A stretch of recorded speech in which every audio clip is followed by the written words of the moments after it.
Dear students, this is Praveen Kumar Agarwal from Management Department. Welcomes you in my today's lecture of Principles of Economics. In today's lecture, we will discuss upon the next numerical on break-even analysis. The numerical is as follows.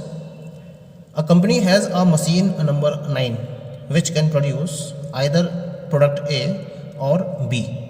The cost data relating to machine A and B are as follows. यानी कि company एक machine रखती है जिसका नाम है machine number 9 जो या तो प्रोडक्ट ए प्रोड्यूस कर सकती है या बी प्रोड्यूस कर सकती है और इसके लिए उन्होंने कॉस्ट दे रखी है ए और बी के रेफरेंस में.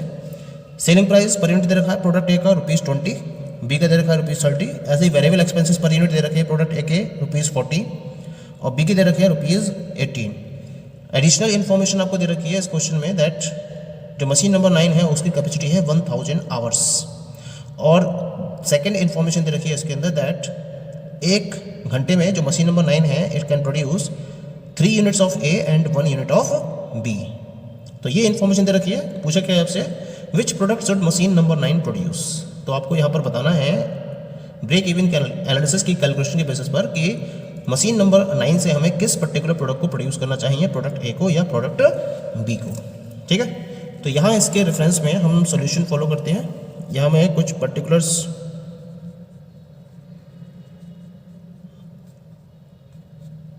को नोट करूँगा इन रेफरेंस ऑफ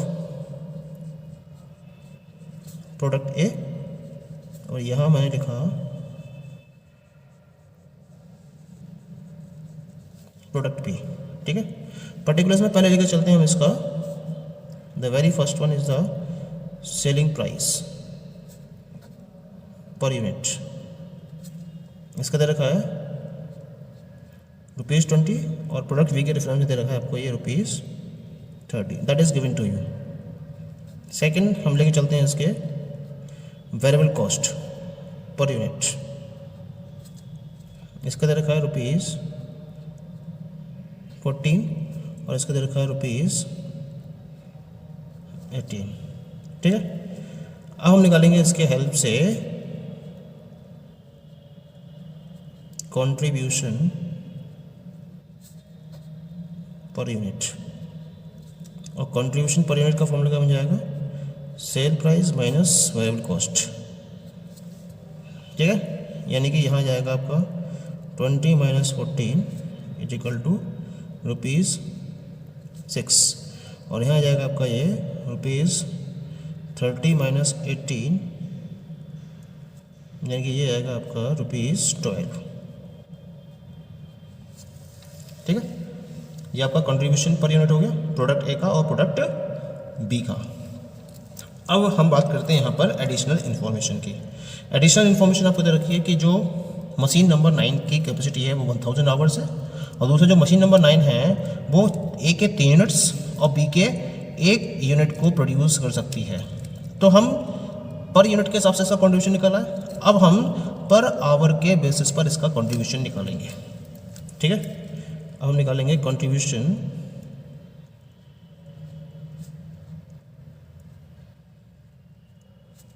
पर आवर. पहले प्रोडक्ट ए की बात करते हैं. प्रोडक्ट ए में कंट्रीब्यूशन कितने का है ₹6 का और 1 घंटे में कितनी यूनिट्स बन रही है इसकी है ना एक ही 3 यूनिट्स. तो कंट्रीब्यूशन कितना जाएगा इसका टोटल 3 × 6 यानी कि इसका कंट्रीब्यूशन पर आवर के बेसिस पर आ गया ₹18. ठीक है, ऐसी बात करते हैं बी की. बी की 1 यूनिट प्रोड्यूस किया रही है तो इसका कंट्रीब्यूशन पर आवर आ गया 1 × 12 यानी कि ₹12. तो 1 घंटे में ₹12 का कंट्रीब्यूशन दे रहा है प्रोडक्ट बी और ₹18 का कंट्रीब्यूशन दे रहा है प्रोडक्ट ए. ठीक है, ये बात भी क्लियर हो गई हमें. अब जो मशीन नंबर 9 है उसकी कैपेसिटी कितनी है 1000 आवर्स की. तो contribution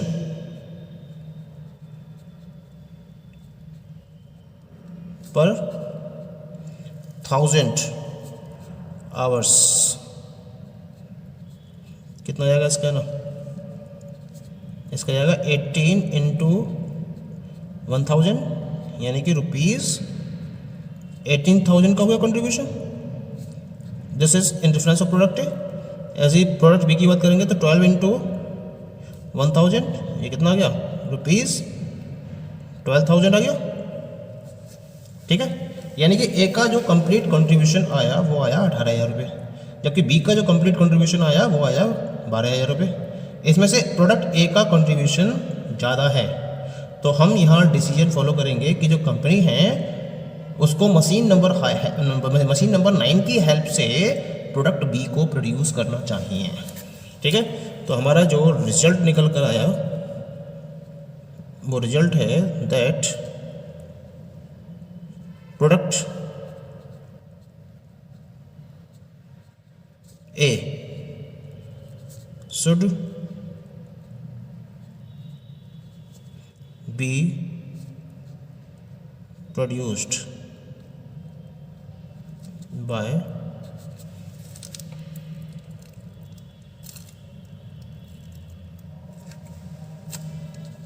machine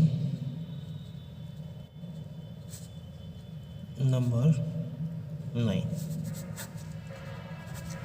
This is the answer of the given question. Okay. The next question is question number 14. Raj and Company Limited has 3 divisions of 3 products A, B and C. 3 division है जिसमें 3 products ए, B और सी को produce किया जा रहा है राज and company में, और उसके रिलेशन में नेक्स्ट ईयर के लिए बजटेड डेटा दे रखा है आपको यहाँ पर। Division A B C particulars दे रखे हैं आपको। सेल्स ए की 1,12,000, बी की 56,000, सी की 84,000। ए के डायरेक्ट मटेरियल कॉस्ट दे रखे हैं आपको 14,000, बी की 7,000, सी की 14,000। ए के रेफरेंस में डायरेक्ट लेबर कॉस्ट 5,600, बी के रेफरेंस में 7,000, सी के रेफरेंस में 22,400। इसी तरीके से वेरिएबल ओवरहेड्स दे रखे हैं आपको। ए के रेफरेंस में 14,000, बी के रेफरेंस में 7,000 और सी के लिए 28,000 दे रखे हैं। और ऐसे ही फिक्स कॉस्ट दे रखी है। ए के पॉइंट ऑफ व्यू से 28,000, बी 14,000 और सी 28,000 फिक्स कॉस्ट आपको दे रखी है। आपको एडवाइस करना है कि कंपनी को किस पर्टिकुलर डिवीजन को क्लोज करना चाहिए, क्योंकि कंपनी क्या चाहती है, इनमें से किसी एक डिवीजन को क्लोज करना चाहती है। तो आपको एडवाइस देनी है कि इन तीनों में से किस डिवीजन को क्लोज किया जाए, ठीक है। तो यहाँ हम इंफॉर्मेशन को नोट करते हुए सॉल्यूशन को फॉलो करते हैं। यहाँ मैं पर्टिकुलर्स लेते हुए चलूँगा। This is for A, this is for B and this is for C. यहाँ पहला पर्टिकुलर है हमारे पास in reference of sales. A के रेफरेंस में सेल्स आपको दे रखी है 1,12,000, बी के रेफरेंस में सेल दे रखी है आपको 56,000 और सी के रेफरेंस में सेल दे रखी है आपको 84,000। दूसरा हम निकालेंगे इसकी मार्जिन कॉस्ट।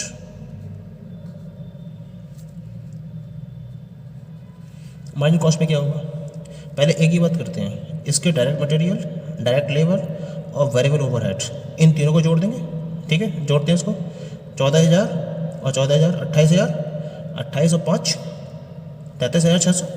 तो जो इसका वेरिएबल जो इसकी मार्जिन कॉस्ट आएगी वो हो जाएगी 33,600। समझ में आ गया। फिर से बता देता हूँ, हम इसके डायरेक्ट मटेरियल, डायरेक्ट लेबर और वेरिएबल ओवरहेड को ऐड कर देंगे। 14,000 14,000 28,000, 28 और 5 33,600, ये इसकी मार्जिन कॉस्ट हो जाएगी इन तीनों को ऐड करने के बाद, ठीक है। ऐसे ही हम बी के रेफरेंस में बात करेंगे। तो बी के रेफरेंस में डायरेक्ट मटेरियल 7,000, डायरेक्ट लेबर 7,000 और वेरिएबल ओवरहेड्स भी 7,000 है।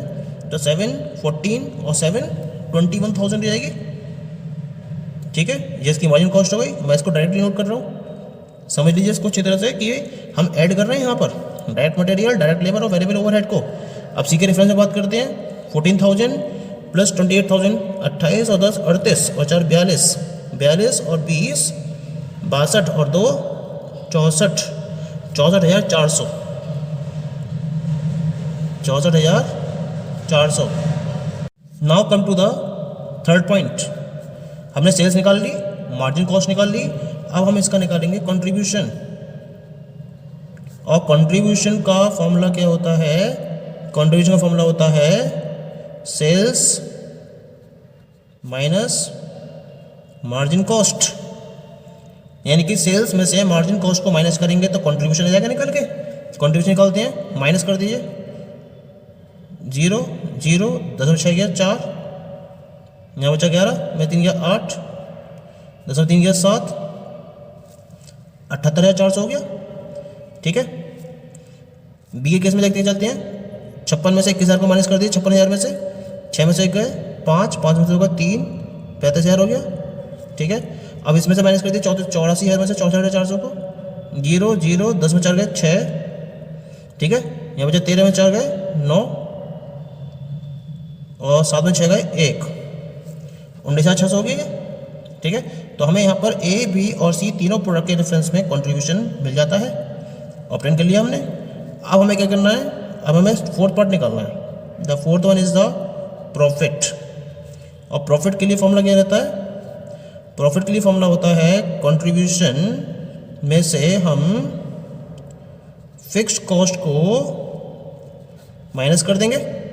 ठीक है, अब देखते हैं ए के रेफरेंस में, तो ए के रेफरेंस में 78,400 में से हम माइनस करेंगे किसको, 28,000 को, क्योंकि ए के रेफरेंस में जो आपको फिक्स कॉस्ट दे रखी है वो दे रखी है 28,000।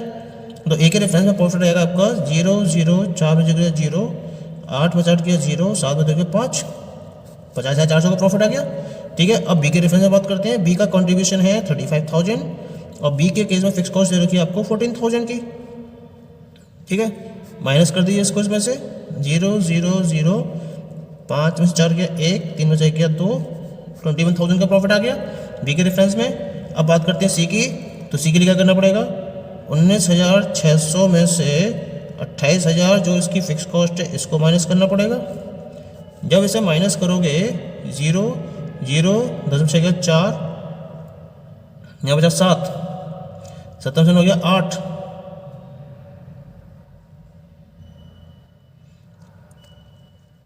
8400, ये किसका आया, माइनस का। तो यहाँ प्रॉफिट की क्या आ रहा है, लॉस। ए प्रोडक्ट कंपनी को प्रॉफिट प्रोवाइड कर रहा है, बी प्रोडक्ट भी कंपनी को प्रॉफिट प्रोवाइड कर रहा है और सी प्रोडक्ट भी कंपनी को प्रॉफिट प्रोवाइड कर रहा है। इसका मतलब कंपनी को ए और बी प्रोडक्ट का प्रोडक्शन कंटिन्यू करना चाहिए और सी को क्लोज कर देना चाहिए, because product C is incurring loss, so division of product C should be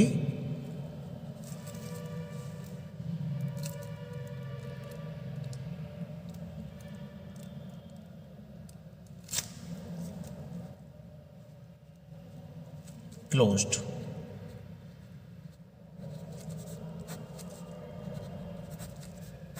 This is the answer of the given question. Okay, thank you.